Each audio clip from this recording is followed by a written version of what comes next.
Hi everyone, Hi. it's Linda Michelle, and it's a weekday again, but I don't work anymore, so we get to go to the movies during the week. We found a movie, not Yeah. at our usual theater, but Yeah. because it wasn't playing at our usual theater, not yet anyway.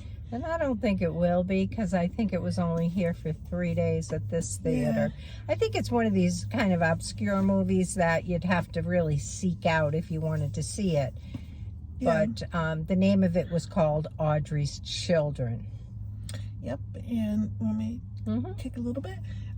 It was about this woman back in the early 60s, I think 61, a doctor who came, well, she was from I don't think she might have been from England or something, because she had a pretty strong, but she was very smart, very educated woman, and she took a job with CHOPS in Philadelphia.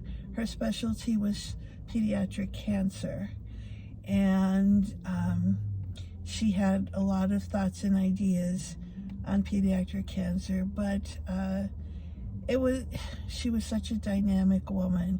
She was so kind, and the children absolutely loved her, and she pursued trying to figure out what she can do. Back then there wasn't a lot of chemotherapy, I don't think.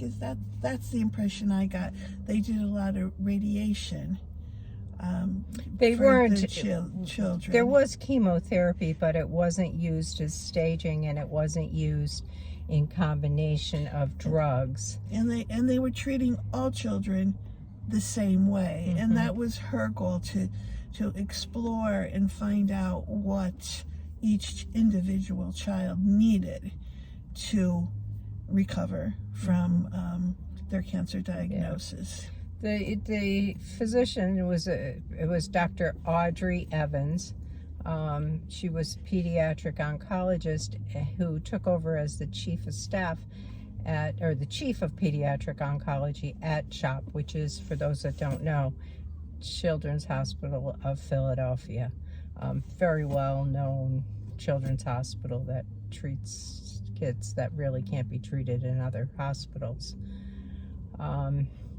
She had trained under Dana-Farber in Boston, and had been a pediatric oncologist at the University of Chicago prior to this, and had done, I believe it was a residency at Johns Hopkins. So she had a really good resume, but she was super impulsive. Yes, she was. Yeah. She reacted. She's super impulsive. When she got an idea, she just moved ahead with it, and nothing served as a roadblock. She had a couple of physicians she worked with at CHOP. One was, I think, the head of the hospital, and the other was a co-worker. And she got the co-worker to go along with a lot of the crazy ideas she had. Got herself in trouble. Yeah, got she them did. in trouble. Yes. Yes, but she just kept barreling ahead. And she was determined that she had done some research and was determined you could combine 2 chemo drugs and it would cure certain types of cancer in children. And she administered it without like hospital approval, with just the parents approving. It worked, but she lost her job for a while. Got her in big trouble for a while.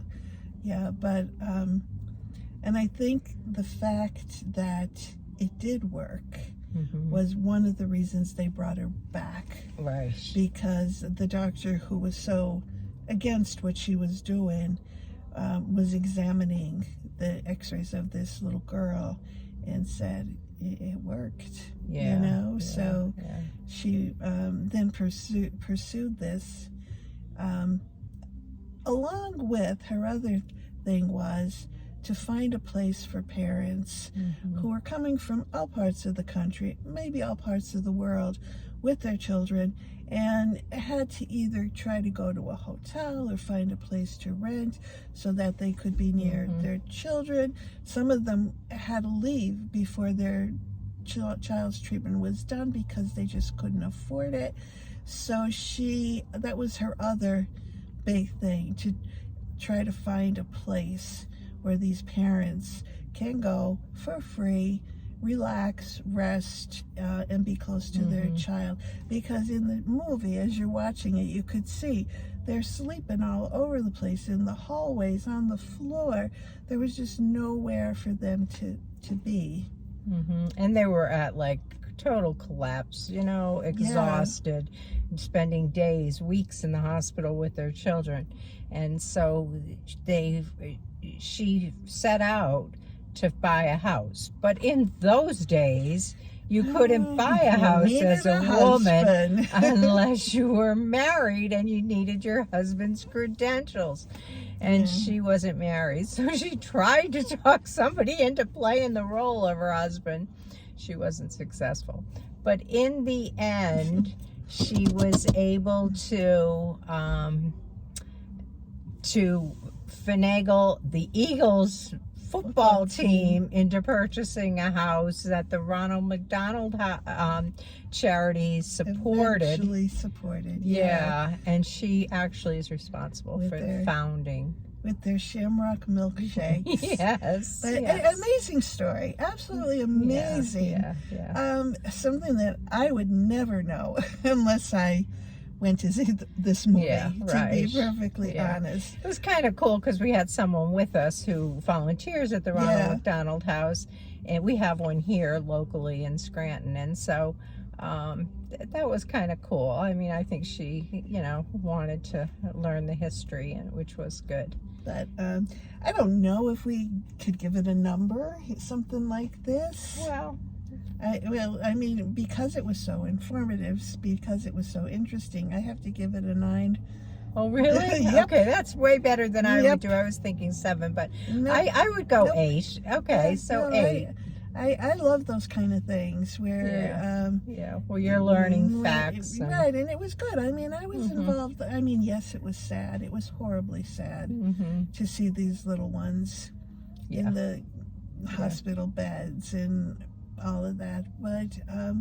But the story behind it was uplifting, because it just showed how kind, and she was the kindest doctor your child could ever possibly want. And an interesting fact, I know of a couple of children who died of neuroblastoma, and it was years ago.